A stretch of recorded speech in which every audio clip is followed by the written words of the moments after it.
Au début des années 90, bien avant les tueurs masqués et les générateurs à réparer dans la brume, rien ne laissait présager l'existence de Dead by Daylight.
Tout commence en 92 au Québec.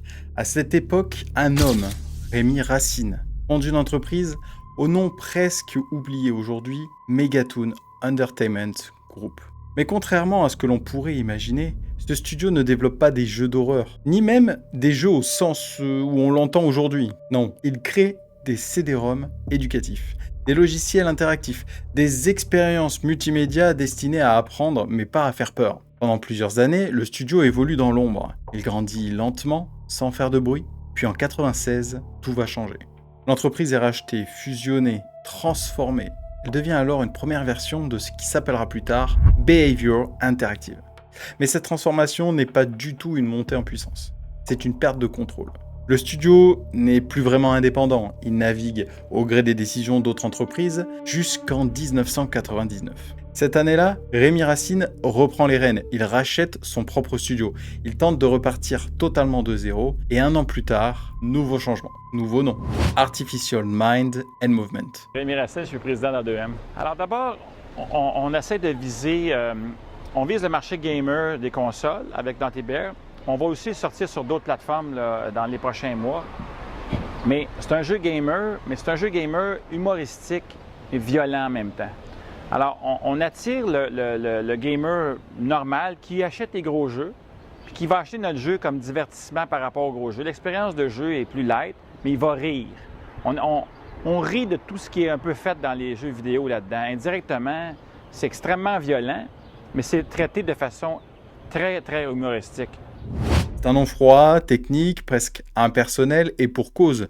Le studio devient alors une machine à produire pour les autres. Pendant plus de 10 ans, A2M travaille sur des dizaines de licences. Des jeux pour enfants, des adaptations, des projets commandés. Il développe, mais ne crée pas vraiment. Il exécute, il livre, encore et encore. Et pourtant, c'est dans cette période presque invisible que finalement tout va se construire. L'expérience, la technique, car sans le savoir, le studio est en train de se préparer en silence. Puis va arriver 2010, il va être un moment clé pour les studios. A2M disparaît, le nom est totalement abandonné, le studio renaît sous une identité beaucoup plus simple, plus humaine, Behavior Interactive. La première propriété intellectuelle qu'on a fait, c'est Jersey Devil, qu'on a développé pendant quelques années pour le lancer avec Sony dans le monde et avec beaucoup de succès. De ce jeu-là est venu le fait que là, les éditeurs sont mis à nous appeler pour faire des jeux de licence. Et on a fait plus que 170 titres depuis tout ce temps-là. Puis au fil de toutes ces années-là, on a fait beaucoup de jeux originaux qui nous appartenaient, avec plus ou moins de succès, jusqu'à temps qu'on fasse Dead by Daylight en 2016.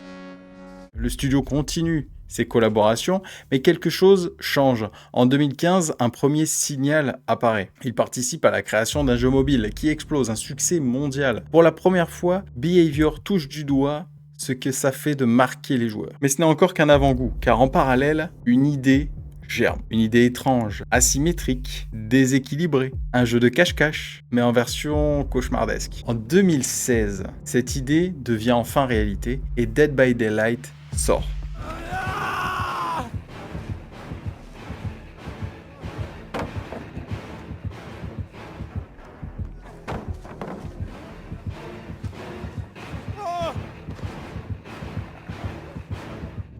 Sans faire énormément de bruit au départ, hein, pas de budget colossal, pas de campagne marketing massive, juste un concept et une tension pure. Très vite, quelque chose se passe.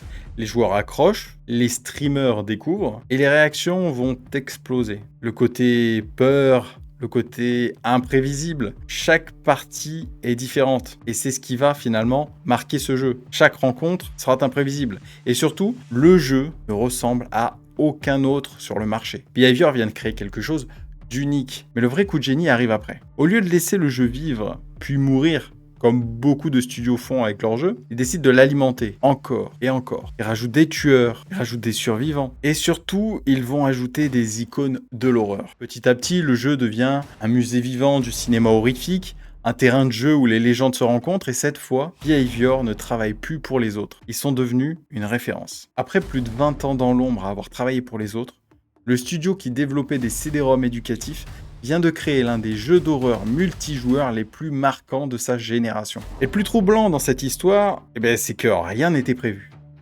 En tout cas, pas comme ça, pas à cette échelle-là. Dead by Daylight n'est pas né d'un plan parfait, mais d'un long chemin d'erreurs, d'adaptations, et surtout d'une opportunité parfaitement saisie. Depuis, la brume ne s'est jamais dissipée, et Behavior, lui, n'est plus jamais redevenu un simple studio de l'ombre. Avant les générateurs, avant même le concept de 1 contre 4, il y avait une question, une seule, qui paraît simple en apparence. Comment recréer la peur d'un film d'horreur dans un jeu multijoueur ? Car on le sait tous, dans les films, la peur ne vient pas d'un équilibre, elle vient d'un déséquilibre. Il y a un tueur plus fort, plus rapide, plus dangereux, impossible à tuer. Et en face, on a des victimes qui n'ont qu'une seule option, c'est fuir. Mais dans le jeu vidéo, les règles sont différentes. Et ça depuis toujours. Le multijoueur, il repose sur une idée simple qui est l'équilibre. Même arme, même chance, même règle. Alors forcément, vous doutez bien qu'un problème apparaît. Si tout le monde est égal, alors personne ne fait vraiment peur. Et c'est ici que tout bascule. Les développeurs prennent une décision inhabituelle, presque risquée. Ils vont casser l'équilibre. Ils ne veulent pas d'un combat juste, ils veulent une expérience. Un joueur incarne le tueur et les autres doivent survivre. Mais très vite, une nouvelle question se pose. Combien de survivants ? 1 contre 1 ? Non, trop simple, trop rapide, pas assez de tension. 1 contre 2 alors. Ah non, c'est toujours insuffisant. Il n'y a pas de dynamique de groupe, il n'y a pas de chaos. Alors ils testent encore et encore, jusqu'à trouver un équilibre étrange, imparfait, mais efficace. 4 survivants, un seul tueur. 4, c'est suffisant pour coopérer, pour s'entraider, pour se sauver même.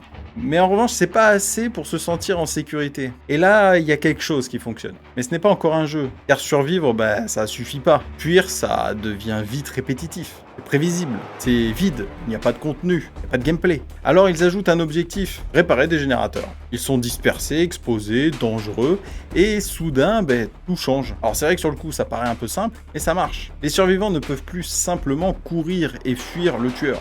Ils doivent revenir, s'exposer, ils ne peuvent pas rester cachés, ils doivent prendre des risques. Le tueur, lui, il reste là, il observe, il cherche, il anticipe, il chasse. Ce n'est plus une course, mais vraiment une tension, un jeu du chat et de la souris, mais surtout un jeu d'incertitude, car personne ne sait vraiment où se trouve l'autre. Le tueur entend, les survivants paniquent, un danger peut apparaître à n'importe quel moment, et c'est là que naît la peur. Pas dans la violence, mais dans l'attente et dans l'ambiance, dans le doute, dans ce moment précis où tout peut basculer. Un concept est là, un jeu asymétrique, déséquilibré, volontairement. Un joueur va dominer la partie et les autres doivent s'adapter. Et contre toute attente, ça va fonctionner. Parce que pour la première fois, le multijoueur ne cherche pas à être juste, il cherche à être ressenti. Et dans ce déséquilibre, dans cette tension constante, Dead by Daylight vient de trouver ce que le jeu n'avait jamais réussi avant lui, la peur en multijoueur. Dead by Daylight sort en 2016. À ce moment-là, le jeu ne possède pas encore de véritable univers narratif structuré. Il repose avant tout sur un gameplay asymétrique, comme on l'a dit, opposant un tueur à 4 survivants, dans une boucle de jeu répétée. Mais rapidement, un problème apparaît. Pour maintenir l'intérêt des joueurs sur le long terme, le jeu a besoin de sens, d'un contexte, d'une logique interne. C'est à partir de là que Behavior Interactive commence à construire ce qui deviendra le lore de Dead by Daylight. Au centre de cet univers, on retrouve une entité, une force invisible simplement appelée l'entité. L'entité n'est pas une créature au sens classique, elle n'a pas de forme définie, elle agit plutôt comme une présence cosmique, son rôle est très simple, elle doit capturer des individus à travers différentes réalités. Certains deviennent des survivants, d'autres deviennent des tueurs. Elle les place dans un environnement qu'elle contrôle. Les lieux sont appelés des royaumes. Ils sont souvent inspirés de souvenirs ou de fragments du monde existant. Dans ces royaumes, les survivants sont contraints de participer à des épreuves. Ils doivent coopérer pour tenter de s'échapper. Pendant ce temps, un tueur, lui, est chargé de les traquer. L'objectif réel de l'entité n'est pas la mort, mais l'émotion. Elle se nourrit principalement de deux choses, la peur et l'espoir. Ce fonctionnement explique directement le gameplay du jeu. Les survivants doivent garder espoir pour s'échapper, et le tueur doit maintenir une pression constante. Et l'entité, elle observe, en tirant profit de ces tensions. Le lore de Dead by Daylight a donc été conçu pour soutenir le gameplay, pas l'inverse. Avec le temps, cet univers s'est enrichi, mais sa base reste volontairement très simple. Une entité, des victimes, des monstres, et un cycle qui ne s'arrête jamais. Dans Dead by Daylight, les tueurs ne sont pas conçus comme des simples antagonistes. Chaque personnage possède une histoire, un passé et une évolution. La plupart des tueurs originaux partagent un point commun, c'est qu'ils étaient humains avant tout. Leur transformation en tueur n'est jamais instantanée, elle résulte d'un processus souvent lié à un traumatisme, à une violence subie ou à un environnement destructeur. Prenons l'exemple d'Evan Macmillan, connu sous le nom du trappeur.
Il est issu d'une famille riche, dirigée par un père autoritaire et violent. Très tôt, il est exposé à des actes extrêmes. Progressivement, il est contraint de participer à ces violences. Ce conditionnement finit par altérer son jugement. Et lorsqu'il tente de résister, il est trahi par son propre père. Ce mélange de pression, de violence et de trahison conduit à sa transformation. Autre exemple, vous avez Sally Smithson, plus connue sous le nom de la Nurse. Elle travaille dans un asile, un environnement marqué par la négligence, les abus, exposée quotidiennement à la souffrance.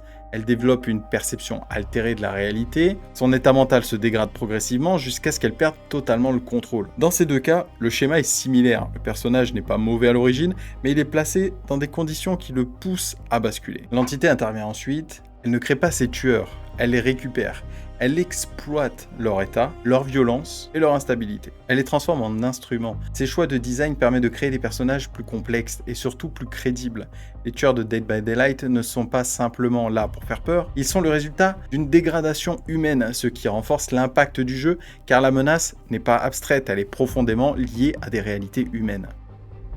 Face aux tueurs, Dead by Daylight propose une autre catégorie de personnages, les survivants. Contrairement aux tueurs, ils ne subissent pas de transformation radicale, ils restent dans la majorité des cas proches de ce qu'ils étaient avant leur capture. Leur rôle est différent, ils représentent la résistance. Chaque survivant possède une personnalité et un passé distinct, mais aucun n'est conçu comme un héros. Dwight Fairfield, par exemple, est un individu introverti, peu sûr de lui. Dans un contexte normal, il aurait rien d'un leader. Mais dans les épreuves imposées par l'entité, il est contraint de s'adapter. Meg Thomas, elle, est une athlète habituée à la compétition, à l'effort. Ses capacités physiques deviennent un atout pour survivre. Claude Morel, quant à elle, se distingue par son intelligence, ses compétences scientifiques. Elle comprend rapidement son environnement et utilise cette compréhension pour augmenter ses chances de survie. Ces profils variés ont un objectif précis, créer des dynamiques de groupe. Car contrairement aux tueurs, les survivants ne peuvent pas agir seuls efficacement. Ils doivent obligatoirement coopérer, se coordonner et parfois faire des choix difficiles, sauver quelqu'un ou fuir. Leur présence dans le jeu permet d'équilibrer l'expérience émotionnelle des joueurs.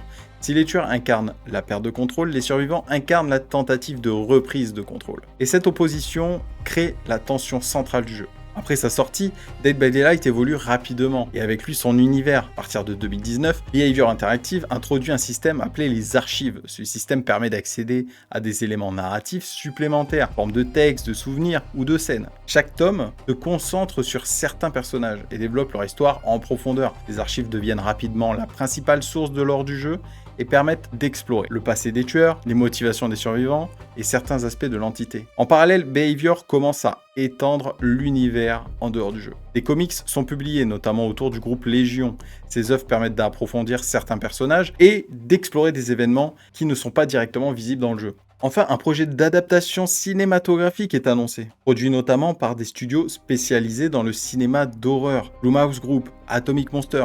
L'objectif est clair, transformer Dead by Daylight en une franchise beaucoup plus large. Aujourd'hui, le lore du jeu repose sur plusieurs supports. Le jeu lui-même, les archives, les contenus externes. Mais malgré cette expansion, une chose reste constante. L'univers n'est pas entièrement expliqué. Certaines zones d'ombre sont conservées volontairement. Ce choix permet de maintenir bien évidemment le mystère et de laisser une place à l'interprétation, au fanfiction. Dead by Daylight n'est pas seulement un jeu, c'est un univers qui est toujours en construction, où tout continue d'évoluer. Quand Dead by Daylight sort en 2016, le jeu possède déjà une identité assez forte, un gameplay asymétrique, simple à comprendre, une identité visuelle marquée et un concept qui fonctionne immédiatement sur Twitch et sur YouTube. Mais malgré ce succès, Behavior Interactive fait face à un problème majeur. Comment maintenir l'intérêt des joueurs sur plusieurs années?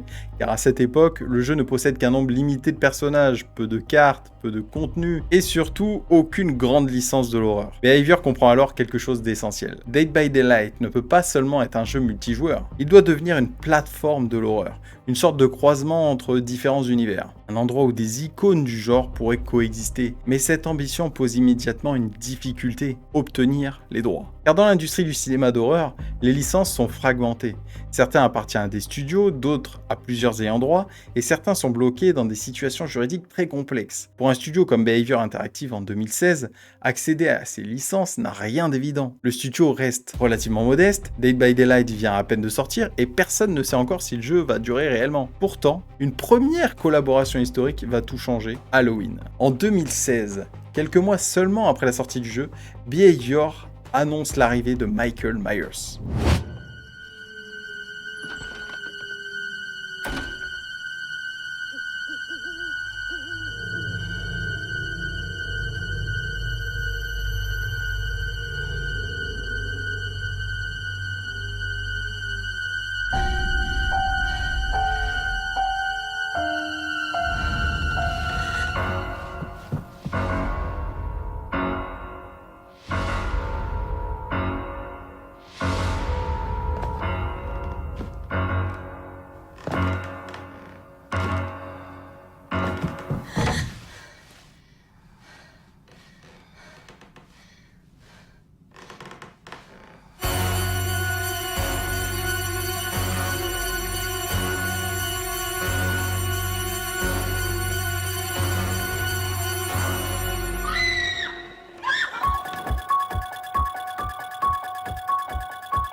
C'est un tournant majeur, car Michael Myers n'est pas simplement un personnage célèbre, c'est l'une des figures fondatrices du slasher moderne. Son arrivée change immédiatement la perception du jeu. Dead by Daylight n'est plus vu comme un simple jeu indépendant, il devient un espace capable d'accueillir les légendes de l'horreur. Et cette première collaboration influence directement la suite. Behavior comprend que les licences ne servent pas uniquement à ajouter du contenu, elles renforcent la crédibilité du jeu. Chaque nouvelle collaboration agit comme une validation. Après Halloween, d'autres licences suivent rapidement. The Texas Chainsaw Massacre ou Nightmare, Saw, puis Scream. À chaque fois, le processus est complexe. Behavior doit négocier des droits, adapter les personnages et surtout respecter leur identité. Car chaque licence possède ses propres contraintes. Certaines imposent des validations artistiques, d'autres limitent l'utilisation de certains éléments visuels ou demandent une fidélité stricte aux matériaux originaux. Le studio doit donc trouver un équilibre, créer un gameplay sans trahir les personnages. Michael Myers, par exemple, est conçu pour recréer une sensation précise. Une présence silencieuse, lente, mais constante. Freddy Krueger, lui, demande une approche totalement différente. Son univers repose davantage sur le rêve, la distorsion de la réalité, chaque collaboration devient un exercice d'adaptation. Mais au-delà du gameplay, ces licences modifient profondément l'univers de DBD. Le jeu devient progressivement un multivers de l'horreur. Personnages provenant de films totalement différents se retrouvent réunis dans les royaumes de l'entité. Et cette logique fonctionne grâce au lore du jeu lui-même, puisque l'entité peut capturer des individus à travers différentes réalités. Les croisements deviennent alors possibles. Cette structure narrative donne à Behavior une énorme liberté. Le studio peut intégrer aussi bien des tueurs classiques du cinéma que des tueurs issus de jeux vidéo. En 2021, un autre tournant important intervient, Resident Evil. Cette collaboration marque une étape particulière, car Resident Evil est l'une des licences les plus importantes de l'histoire du survival horror. L'arrivée du personnage comme Léon Kennedy ou Jill Valentine montre une autre chose. Dead by Daylight est désormais devenu suffisamment important pour collaborer avec les plus grandes franchises du genre. Et cette dynamique continue. Silent Hill, Alien, Chucky, chaque nouvelle collaboration élargit encore davantage l'identité du jeu.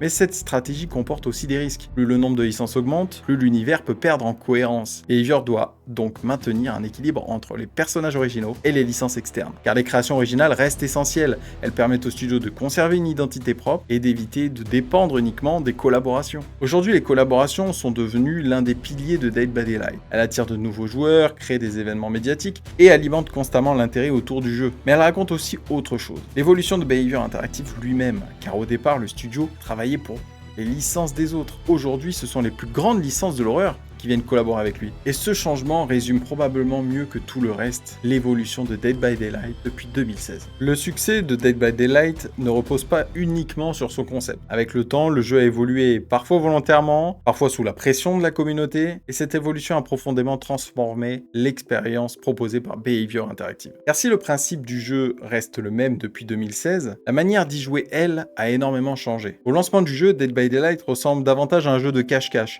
Les survivants avancent lentement, les cartes sont sombres, le gameplay est plus imprécis et les joueurs connaissent encore très mal les mécaniques. La peur vient principalement de l'inconnu. Les survivants se cachent souvent, évitent le tueur et tentent surtout de ne pas être repérés. Mais avec les années, la communauté progresse, les joueurs comprennent les cartes, les timings, les mécaniques de poursuite et progressivement le jeu va changer de nature. Dead by Daylight devient de moins en moins un jeu de dissimulation et davantage un jeu de poursuite. Les chases deviennent centrales. Les survivants apprennent à utiliser les fenêtres, les palettes, les structures des cartes. Le terme loop paraît alors dans la communauté. Le principe est simple, utiliser l'environnement pour ralentir le tueur le plus longtemps possible.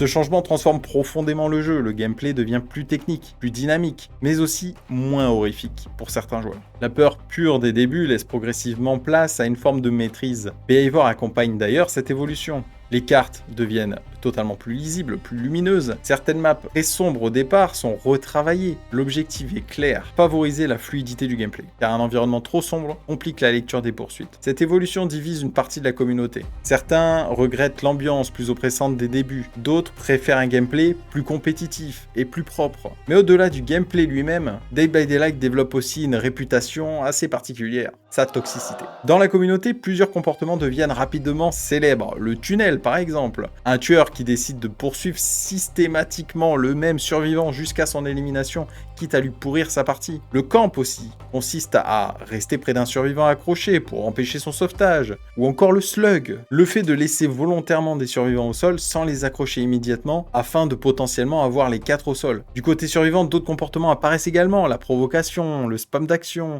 l'attente aux portes de sortie pour se moquer du tueur, pour teabag. Ces comportements créent parfois une sorte de frustration. Et pendant longtemps, Behavior peine à trouver des solutions efficaces. Certaines mécaniques problématiques mènent des années à être ajustées. Des bugs importants restent présents, très longtemps. Cette lenteur devient même une critique récurrente que la communauté fait au studio. Le jeu est d'ailleurs aujourd'hui connu pour avoir une des communautés les plus toxiques du monde du jeu vidéo.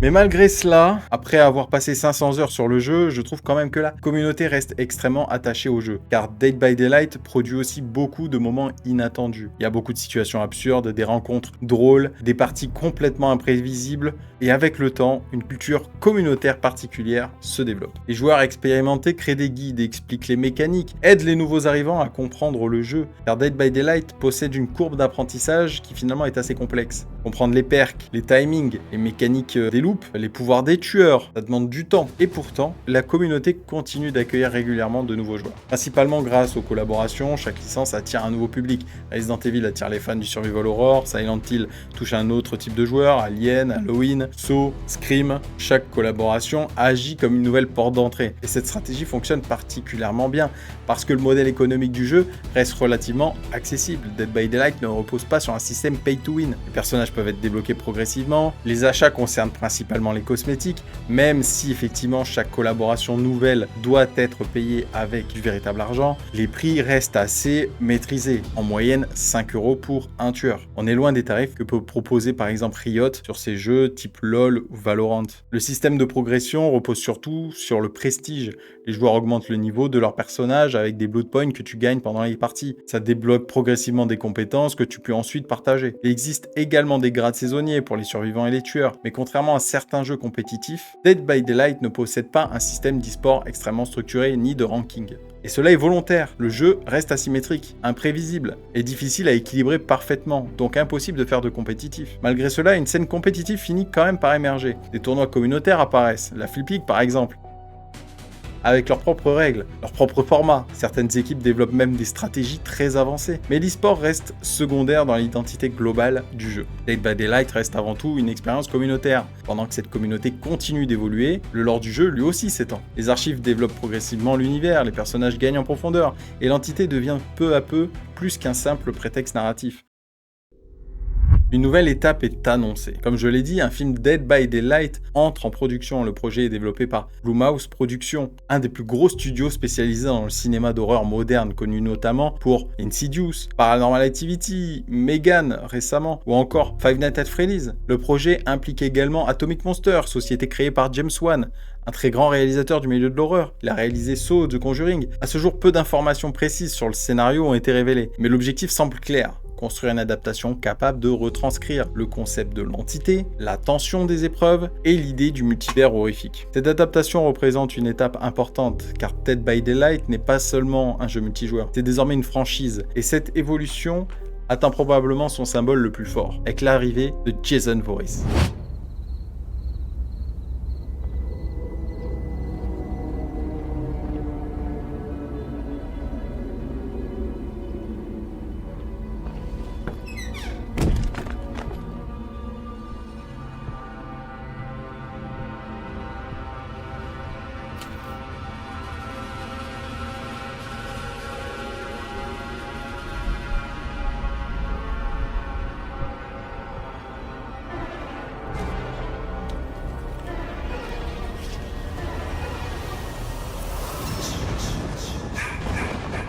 Pendant des années, les fans réclament ce personnage, mais les problèmes juridiques complexes autour de la licence de Vendredi 13 empêchent toute collaboration depuis 10 ans. Pendant longtemps, son absence devient presque un sujet mythique dans la communauté. Puis finalement, Jason rejoint Dead by Daylight. Pour beaucoup de joueurs, cette arrivée représente l'aboutissement d'un long parcours, car Jason fait partie des figures les plus emblématiques du slasher, et son intégration confirme une chose, Dead by Daylight est devenu au fil des années, un véritable musée interactif du cinéma d'horreur. Un espace où différentes générations de monstres coexistent. Et malgré ces problèmes, ces déséquilibres, ces frustrations, la toxicité de la communauté, le jeu continue d'exister grâce à quelque chose de plus fort, l'attachement de la communauté. Une communauté qui critique souvent le jeu, mais qui continue malgré tout d'y revenir, encore et encore.